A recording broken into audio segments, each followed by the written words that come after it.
l'isolation de vos combles avec la société Éco-Groupage. Et la société Péris, partenaire du rugby languedocien, vous présente Série Rugby.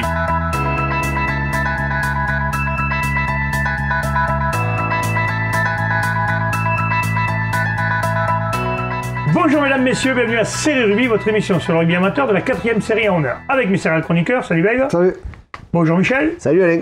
Salut Pierre. Salut Alain. Et bonjour Jean-Mi. Salut Alain. On a changé un peu, on a fait un peu du... Hein, ouais. On sent que là, il est bord de rire déjà. Ouais. Écoute, allez-y. Allez-y. Non, on sent que vous avez tombé le vanille. Oh non. Ce qui est dommage, c'est qu'on ne pourra plus le faire, ça. C'est un truc qui est dommage. C'est dommage. Non, mais après, c'était une bonne fête. Aller ou à la Narbonne ou à le Béziers. Non, Frédéric contre Massy, vous allez voir, c'est plus sympa. Vous allez voir, je vois la Massy. Je suis bébé, vous allez voir, c'est une autre qualité quand même. Après, rien contre Massy, bien sûr. Après, Alain, de toute façon, bien entendu qu'ils vont rien dire parce qu'ils essayent d'être humbles. Enfin, ils essayent de le dire, sauf que quand tu vois les maillots, t'as compris. Alors moi j'ai pas le maillot Narbonne, mais par contre j'ai quelque chose d'orange et noir. Voilà. C'est le coup aussi. On appelle ça la Rassègue. Voilà, la Rassègue et elle est orange et noir. Voilà. Bon les gars, c'est celle qui a servi à vous assassiner. Bon, c'est bon, stop. Allez, on va parler des matchs que ce week-end, messieurs. L'armée du crime. Allez, on commence par la 4e série, ça sera pour Babe. Nous allons jouer les matchs suivants. Villeneuve-la-Comtale recevait la Grande Motte, victoire de Villeneuve-la-Comtale 41-27. Beaulieu recevait Cône, victoire de Cône à l'extérieur 19-18. Et Murviel-Tézan recevait La Palme, victoire de Murviel-Tézan 26-12. Ta Jean Missin était exempt. Ouais, Villeneuve-la-Comtale qui fait un gros match contre les premiers, les leaders de la Grande Motte. On va savoir s'ils se sont déplacés ou pas. Ils ont gagné 41. C'est le plus grand déplacement là, qui va Villeneuve-la-Comtale. Gros match de Villeneuve-la-Comtale. Beaulieu qui recevait contre Minervois et Beaulieu qui a perdu ce match carrément à la fin. Cône qui marque deux pénalités de 50 mètres. Ah oui, quand même. Deux pénalités de 50 mètres qui fait que Cône passe devant, 19-18. Courte défaite pour Beaulieu, dommage. C'est dommage, pour chercher un quart à l'extérieur, aller à domicile, ça va être compliqué. Et Murviel-Tézan qui recevait La Palme, un match un peu... c'est un match de préparation pour la Palme, on va dire, et qui perdent 26-12 contre cette équipe de Murviel.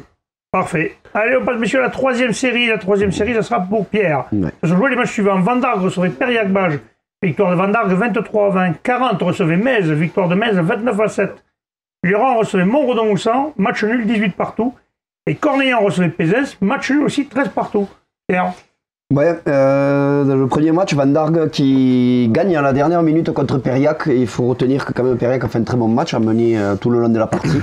Et pareil, il y a pas mal de matchs qui se sont joués dans les dernières minutes, un peu dans toutes les poules. Ils perdent à la fin sur un essai, mais vraiment un coup de chapeau à tirer à cette équipe de Périac. Metz 40, ça ne s'est pas joué à la dernière minute. Non, ouais, Metz 40, un peu compliqué. Par contre, une très belle équipe de Metz, très très bien structurée devant. Chapeau encore aux joueurs de 40 quand même, messieurs. Ils ont qu'un forfait et tous les dimanches ils jouent. Et c'était la première fois qu'on était 22, donc tout arrive.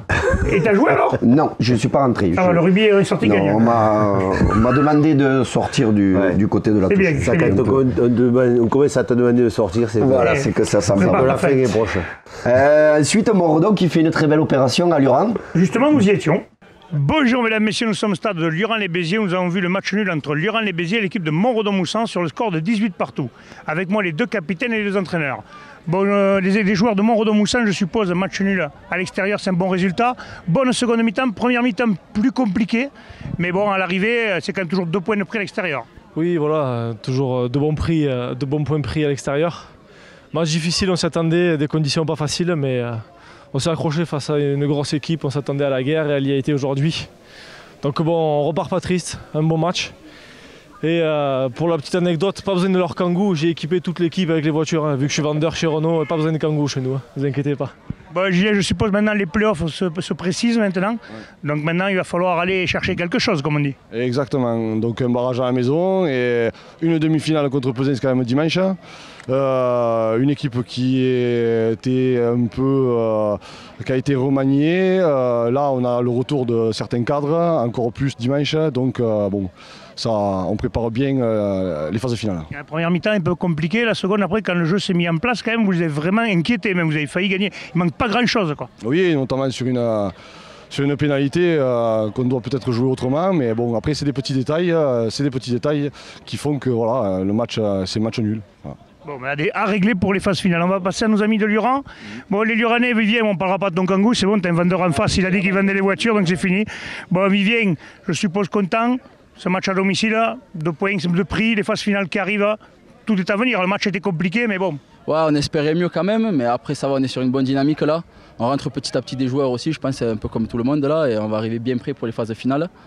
Il nous reste un match à Pesens, on va préparer ça comme il faut, et puis on verra pour la suite. Bon, Xavier, tout le monde est dans le même cas en fait. Tu as plein de joueurs quand les beaux jours arrivent et que ça sent bon les phases finales, ça y est, ça arrive. Tu as eu une première mi-temps qui était un peu mieux, seconde plus compliquée, comment tu l'expliques? Ils se sont bien adaptés dans la stratégie, si tu veux. Ils nous ont bien contré avec, voilà, sur les molles en sortant. Voilà, si on doit se recroiser, bien sûr qu'on s'adaptera, qui s'inquiète pas. Mais ouais, non, on fait une bonne première mi-temps. Voilà, je pense qu'on avait maîtrisé. En deuxième mi-temps, on passe complètement à travers, où je pense que c'est eux qui ont été vraiment meilleurs que nous. On a quand même ces ressources. On est allé chercher ce point de fin du match là, à la dernière seconde, à demi rassuré. Déjà content de ne pas avoir perdu. Maintenant, il nous reste un mois pour se préparer. Voilà, comme tu as dit, le match à Pesens. On va essayer d'aller faire ce qu'on peut chez l'ogre de la poule. Ils sont vraiment au-dessus de nous pour l'instant. On verra ce qu'on peut faire contre cette belle équipe de Pesens. Bon, ben, messieurs, bonne bringue ensemble et à bientôt. 18 partout, hein, une très belle entame de match de Lurhan, qui marque 2 essais sur 2 groupés pénétrants, et puis Montredon qui revient bien avec ses 3 quarts. Très belle équipe de Montredon qui fait une très belle opération au classement. Lurhan passe à travers parce qu'ils avaient fait 2 essais d'entrée en groupé pénétrant, ils n'ont pas continué à le faire. En plus, c'est les scores qu'ils ont fait auparavant. Ils font gagner à Metz et ils font des victoires à l'extérieur, et là ça leur a pénalisé un peu. Ouais. C'est dommage. Allez, et le dernier match. Et dans le dernier match, qui pour moi sont les 2 plus belles équipes de la poule, Cornillon et Pesens, qui se sont retrouvés, ils finissent dos à dos, on va dire, 13 partout. Et est-ce que Cornillon avait la tête vraiment à ce match ou Pesens, tu veux dire? Ouais, pardon, Pesens, parce qui va jouer cette demi-finale après de challenge, c'est ça. Donc voilà, il termine dos à dos, très gros engagement devant, et toujours invaincu, Pesens, ouais, toujours invaincu. Attention à cette équipe quand même, hein. Ouais. Là, quand même, ça doit engranger quand même de la confiance, n'est-ce pas Michel? Ouais, c'est clair. Ouais. Allez, on passe à la deuxième série, messieurs. En deuxième série, les matchs étaient les suivants, c'est pour Michel. Portel recevait le BCPO, victoire de Portel, 18-9. Cruzy-Saint-Chinian recevait le Salagou, victoire de Cruzy-Saint-Chinian, 40-14. Et Villeneuve-les-Béziers recevait Narbonne-Plage, victoire de Villeneuve-les-Béziers, 37-6. Toutes les équipes à domicile ont gagné. Oui, toutes les équipes à domicile ont gagné. Écoute, le BCPO qui se déplaçait à Portel, Portel qui avait absolument besoin de gagner pour assurer sa qualif. Ils ne sont plus invaincus en 2018. Oui, le BCPO qui apparemment pendant les vacances s'est entraîné dur, mais pas trop sur le terrain, donc je sais que physiquement ils ont été un peu justes. D'accord. Donc ensuite Saint-Chinian qui a fait un gros score à 40-14 contre le RCO Salagou, qui à mon avis a un petit peu décroché maintenant là, et a plus trop d'espoir. Et après, bah, écoute, c'était vraiment pas le week-end des Narbonnais, hein, ce week-end, parce que Villeneuve-les-Béziers s'est imposé 37-6. Narbonne-Plage. J'ai dit quelque chose, voilà, là, et écoute, Narbonne-Plage a quand même fait une meilleure première mi-temps, on va dire, puisqu'ils étaient seulement menés 13-5 à la mi-temps. Meilleure première mi-temps que Narbonne. Hein. Exactement. 13-6, parce qu'il y a 6 points, donc il ne peut pas y avoir un Je me doutais quand même, ce silence était trop... Tu sais bien, Pierre. Mais après, Villeneuve a pris le dessus, et ouais, cette équipe de Villeneuve, on le dit tout le temps, il va falloir compter avec elle, et elle a enchaîné les points et pour l'emporter largement 37-6. Allez, parfait, messieurs, on passe à la première série, ça sera pour Jean-Michel. Nevian-Canet recevait Poussan, victoire de Nevian-Canet, 36-20. Cuisa-Esperaza recevait Thau, victoire de Cuisa-Esperaza, 28-11. Liège-Lauragais-Malpère recevait Saint-André, victoire de Saint-André, 33-8. Et Ouveillan-Cuxac recevait l'Alaric et victoire d'Ouveillan-Cuxac, 15-14, Jean-Mi. Oui, bah écoute, Ouveillan-Cuxac d'une petite longueur. Artero encore frappé, mais bon, il ne faut pas quand même non plus penser que Ouveillan c'est Artero, parce que s'il était seul, à mon avis, il ne gagnerait pas souvent. Cette équipe d'Ouveillan qui automatiquement devait gagner, hein, devait gagner chez elle après la perf qu'ils avaient fait contre Nevian-Canet. Ils l'ont gagné. L'Alaric est allé chercher un bonus défensif, ce qui est moindre mal pour eux. Mais voilà, bon, Artero, à la 75e, a mis tout le monde d'accord. Piège au Lauragais-Malpère, là c'était le premier contre le second. Un gros match en perspective, et les Sabs à l'extérieur a répondu présent, avec du très très gros réalisme, et PLM qui n'a pas su se sortir surtout au niveau des coups de pied, dégagement. Il y a eu beaucoup de contre-attaques de la part de Saint-André. Il marque sur les contre-attaques. Et à la fin, il marque une cocotte qui assassine tout le monde. Mais voilà. On montrait encore une fois qu'ils étaient... Ils ont remis le pendule à l'heure, je pense, encore une fois. Cuisa qui recevait tôt. Toujours compliqué d'aller à Cuisa. C'est une équipe en construction depuis 2-3 ans. Donc on dit en construction, mais là maintenant, la mayonnaise commence à prendre avec des jeunes, avec des garçons qui sont très fidèles à leur club. Et ils ont donc gagné 28-11 contre tôt, en ramenant le bonus offensif. Ce qui n'arrange pas. Voilà, c'est une perf. Ouais. Je ne sais pas si c'est une belle performance, mais en tout cas, à Cuisa, c'est compliqué. Et le dernier match, Nevian-Canet contre Poussin. Oui, justement, nous y étions, nous avons une réaction d'après-match. Bonjour mesdames, messieurs, nous sommes à Canet, nous avons la victoire de l'Unca sur l'équipe de Poussin, ce score de 36-20 avec moi, 2 joueurs, Vincent et Hugues le capitaine, et les 2 entraîneurs, Jean-Michel et Wally. On va commencer par les joueurs. Bon, le capitaine, je suppose content, rapproche-toi un peu de moi. Cette victoire fait du bien, elle était importante pour espérer une qualif. Oui, très content, on s'est battu avec toutes les armes qu'on avait, et on est allé le chercher tous ensemble. Vincent Devel, ça a été chaud quand même, parce qu'ils n'ont pas donné leur part au chien, comme on dit. C'est compliqué, ils sont beaucoup plus costauds que nous, on est plus maigres, mais je pense qu'avec l'envie et la jeunesse qu'on a, ça devait passer, quoi. Avec la chaleur qu'il fait, c'était pour nous. Ouais, surtout que ça tapait en première mi-temps, vous meniez au score à la mi-temps, après seconde mi-temps, petit à petit vous êtes nourris de leur faute un peu. Ouais, je pense qu'ils ont un peu souffert de la chaleur et qu'on est très en canne, donc ça va le faire. Ouais, à vos âges, c'est plus facile. Alors on va revenir vers des entraîneurs. Jean-Michel, je suppose une deuxième mi-temps plus aboutie. Vous êtes nourri, Poussant beaucoup pénalisé. Bon, en même temps, quand tu es pénalisé, c'est que tu fais des fautes. Vous en avez profité pour justement scorer des essais. Ouais, Poussant quand même qui nous a mis en mal sur les rucks, parce qu'ils étaient très très bien en place. Nous, beaucoup moins. Densité, beaucoup moins. Mais bon, on a fait voler le ballon. Un bon arbitrage, très très cohérent de M. Monterne. Ouais, on voulait cette victoire pour tout un tas de choses, parce qu'on a vécu des choses terribles cette semaine. On voulait le gagner. On voulait aussi montrer à tout le monde qu'on peut se qualifier, même avec tout ce qui s'est passé dans cette poule, mais on en reparlera prochainement. Mais on voulait montrer à tout le monde qu'on avait notre place pour se qualifier. Après, est-ce qu'on va se qualifier? Je ne sais trop rien, tu sais Alain, mais la seule chose qui est certaine, c'est qu'on aura tout donné. Et on n'aura aucun regret, c'est bien là l'essentiel. Bon, Wally, le fin tacticien des lignes arrière, ils t'ont fait plaisir tes 3 quarts, ça a envoyé du jeu en deuxième mi-temps. Ouais, non, franchement, ouais, ils m'ont fait plaisir, mais ça a été quand même un peu compliqué. On leur a fait malheureusement des cadeaux qui les ont laissés dans le match une grosse partie, jusqu'aux 20 dernières minutes, donc ça a été un peu compliqué. Mais après, sur l'ensemble, quand même, ils sont allés le chercher, il faut les féliciter. Ils ont fait ce qu'il faut aujourd'hui, ouais, c'est très bien. Ouais. Bon, ben merci messieurs et bonne troisième mi-temps. Ben voilà, c'était pour Nevian-Canet, c'était le match de la mort. Désolé, j'ai eu un... Voilà, pour Nevian-Canet, c'était un des premiers matchs de la mort, il fallait absolument gagner. Voilà, chose faite, un très beau match des 2 équipes, un très bon arbitrage. Ouais, Poussin un peu plus sanctionné en deuxième mi-temps, un peu plus de fautes. Ouais, il y avait plus de rythme au niveau de Nevian-Canet que de Poussin. Je crois que c'est sur le rythme qu'on les a pris. Voilà, donc on n'est plus dernier, ça y est, c'est fait. Et Poussin est devant nous encore de 2 points. Donc vous pouvez, grâce à la perte que vous avez fait il y a quelques temps. C'est ça. Voilà. On passe à la poule de promotion honneur, messieurs, ce sera pour Michel. Nous allons jouer les matchs suivants. Toch recevait Nice-en-Colombier, victoire de Toch, 19-17. Trèbes recevait Montréal-Montady, victoire de Trèbes, 19-18.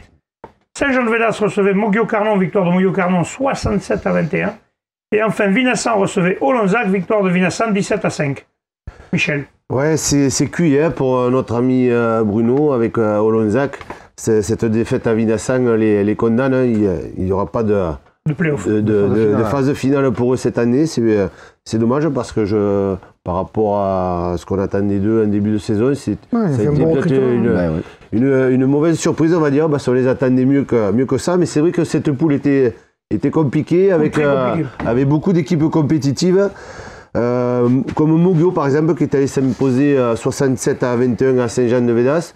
Moguio qui confirme sa bonne forme et pour y avoir été ce dimanche et avoir discuté avec un des entraîneurs, Sylvain Tanir, il me dit qu'il y a beaucoup de monde à l'entraînement, c'est un groupe qui vit bien et il faudra certainement compter avec eux sur ce fin de saison.